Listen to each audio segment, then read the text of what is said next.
Welcome to the PoPolitickin show. Founded in 2008, PoPolitickin is a hip-hop meets self-help brand. With each interview, we teach the babies and share success secrets with you, the listener.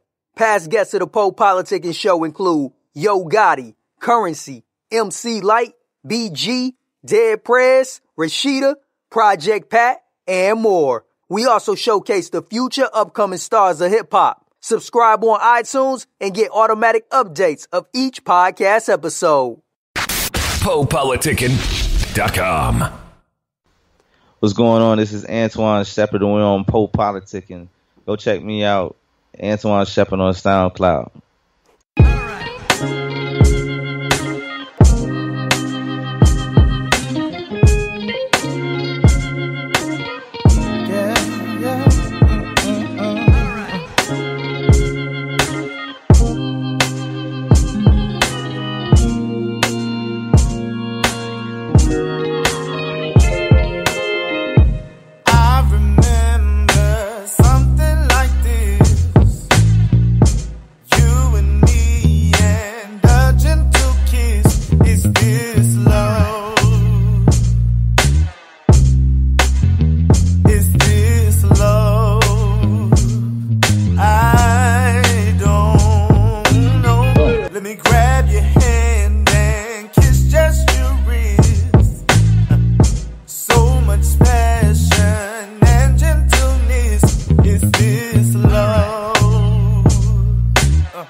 Talk on the phone until we fall asleep.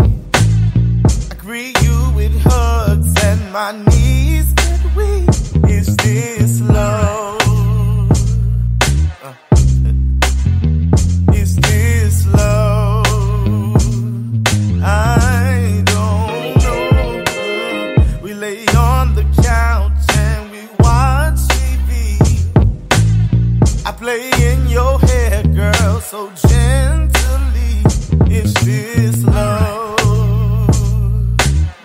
Oh, is this love? I don't know, is this love? But it makes me wanna show my love, and it makes me wanna give my love.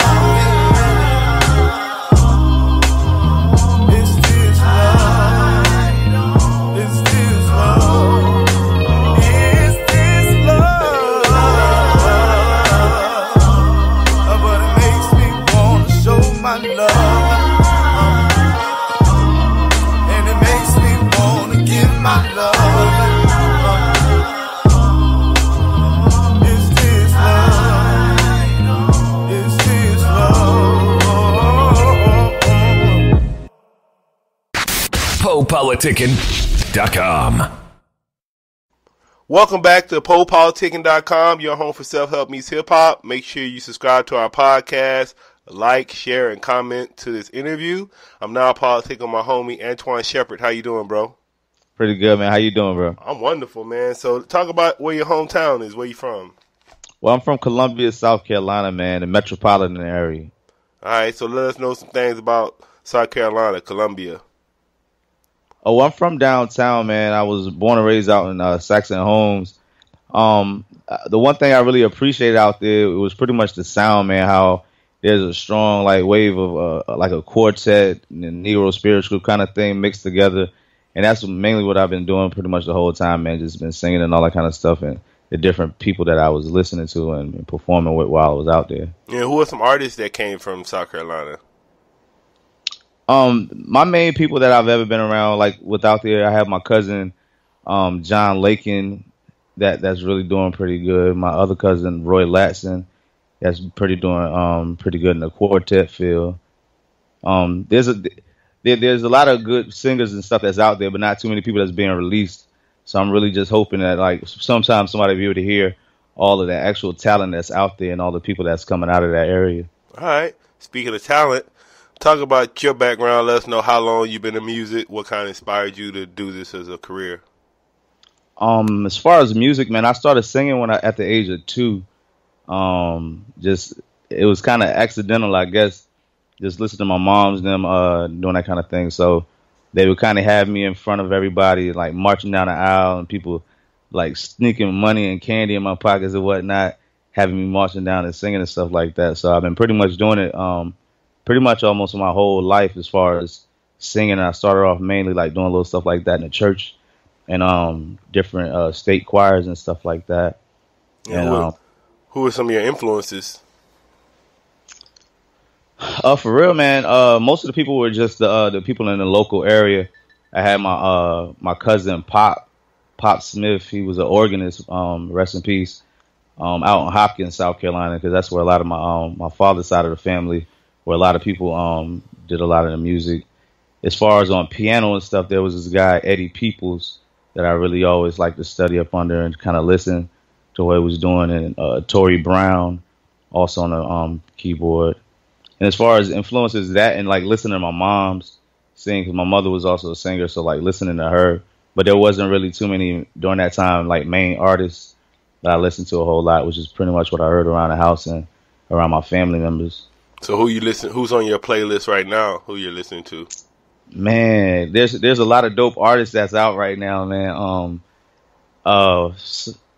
At one point in time when Bryson Tiller started coming out with something, I was just happy that there was somebody else that was able to bring some type of thing to it. Mainly, I really like to still go back and listen to D'Angelo and play a lot of the stuff back so I can kind of see where my sound can go within that side of that same thing. BJ, the Chicago kid, I really like the fact how he went back and did a whole bunch of stuff. But also a lot of the stuff that's on my playlist, a lot of my friends. I got my boy Carlton Baker that's out here that be killing it. My other homeboy AWOL, shout out to them because they're out here actually in the VA area where I am now. That's really doing a lot of great things in their sound. So that's pretty much what I be listening to mainly. Is like my boy Carl and AWOL and people like that. A lot of my friends that's in the area. All right. I say you kind of unique because you like the first one when I asked about influences, you named like all family, then even your playlist you named your homies. So you kind of different. So how would you describe your style? Man, it's crazy, man, because a lot of the stuff that I'm releasing now is stuff that I recorded like a long time ago. So it's kind of going in different directions. But right now with the stuff that I'm releasing out, the sound that I really was trying to go for was the fact that my favorite style of music for real is still gospel. But right now I'm not really talking about, gospel things, but I just like the fact of taking that same country sound that I like, the quartet style, and mixing it with the neo soul and hip hop, because those are the type of beats that I like. I was really into hip hop and listening to random artists and stuff like that growing up as a kid because I wanted to listen to the hardcore hip hop.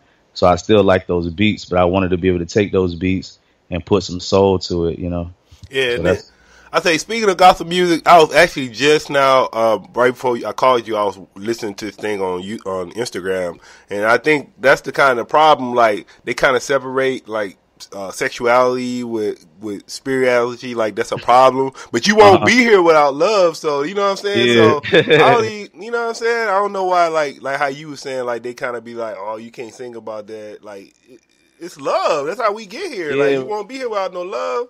Shit. Yeah, because honestly, man, I never thought that I was gonna ever do R&B music. I've recorded R&B music like at the house, all of this stuff right here. I never expected to actually release.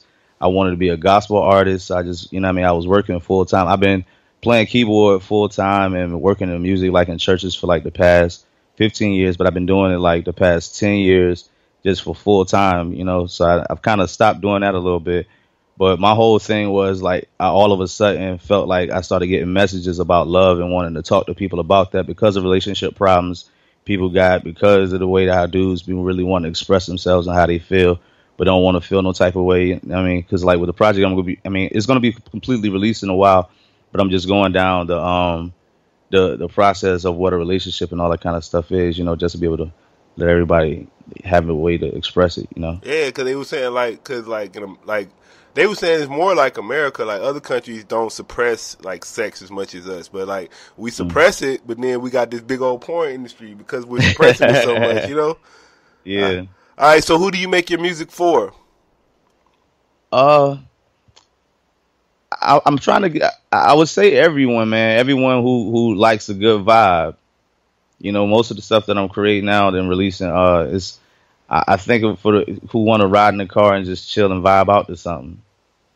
All right, and then what's your favorite song you got right now? Your favorite song Of mine? Mm-hmm.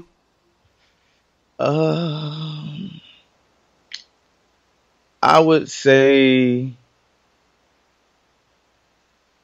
man, because I like it's like all of them are equal to me for I just wanted to be heard, but I would say,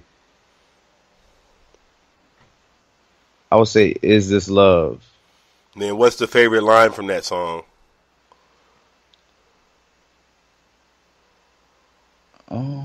Favorite line, because the whole Jane vibe out with me. I think for real, honestly, my favorite part of that song is not really a favorite line, but it's just on the second verse when I take the song up, like when I just go up higher. Is this love? That was my favorite little part. Yeah. All right, then what are your current projects you working on right now? Right now, there's I'm taking a MIDI board and kind of creating different harmonies and stuff in the background. Whereas that I'm the person who's like leading and the person in my background. So I'm just kind of trying to see. I got a few songs already that I'm just taking my voice and kind of harmonizing myself using the little hard tuner and letting that be heard. All right.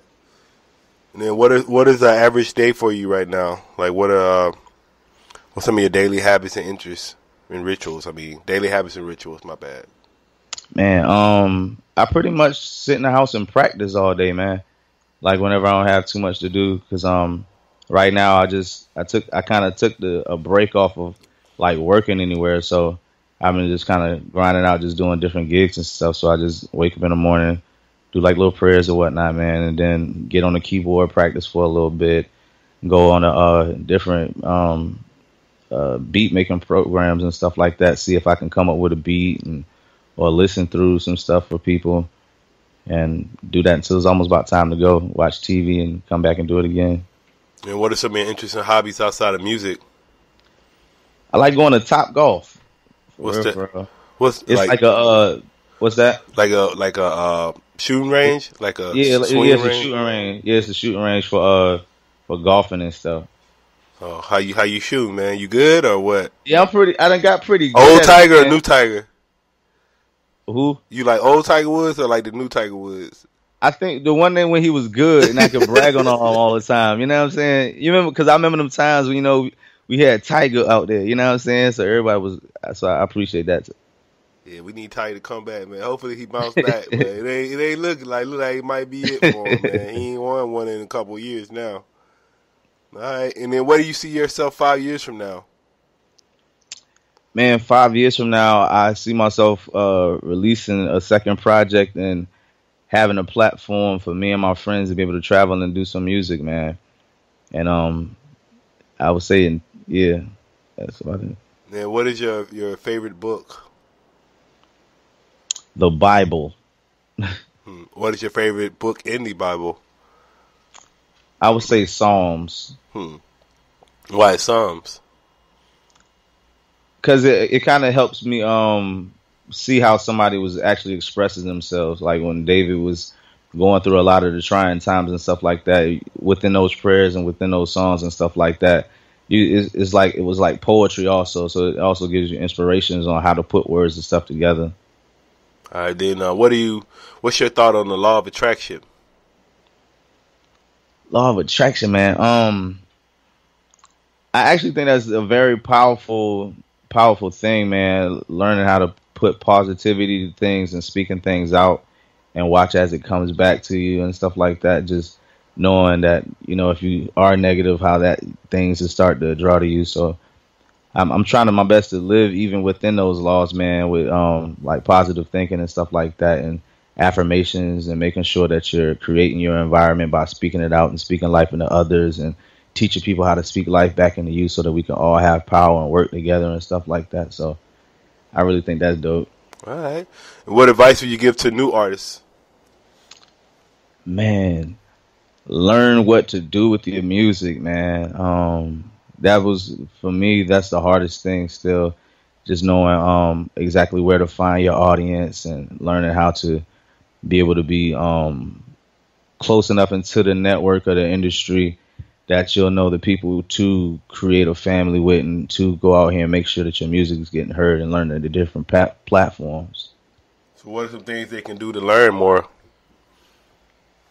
I would say try to seek out for some of these conferences, get go to different consultants, hire somebody for an hour or so to just kind of sit down and teach you what things that you could probably do best with your career, and what directions to go with it, and learn how to do those things and become independent in those same things. But just learn what it is you're supposed to do to make yourself successful. So if there's something that you see that you want to have done, to actually do the research inside of it, and then start working in those areas, or find people that you know around you to be able to do that for you. All right. And what's your social media and everything? On Instagram, it's Shep and A flat, SHEPNAFLAT. It's the same thing on Snapchat, even though I just got that jank like 2-3 weeks ago, and I put like a few of them up there. And it's Antwan Shepherd on Facebook, ANTWANSHEPHERD. PoPolitickin.com. The PoPolitickin Show is brought to you by Audible. With over 180,000 titles to choose from, Audible is great for any continuous learner wanting to grow and expand their knowledge and insight. Go to www.audibletrial.com/POAudio and get an audiobook of your choice free with a 30-day trial. After the trial, your paid membership will begin at $14.95 per month. With your membership, you will receive 1 credit every month, good for an audiobook on Audible. Cancel before your trial ends and you will not be charged. So go to www.audibletrial.com/POAudio and download a free book by Tony Robbins, Grant Cardone, Napoleon Hill, Les Brown, Damon John, and more. Always remember that knowledge is power.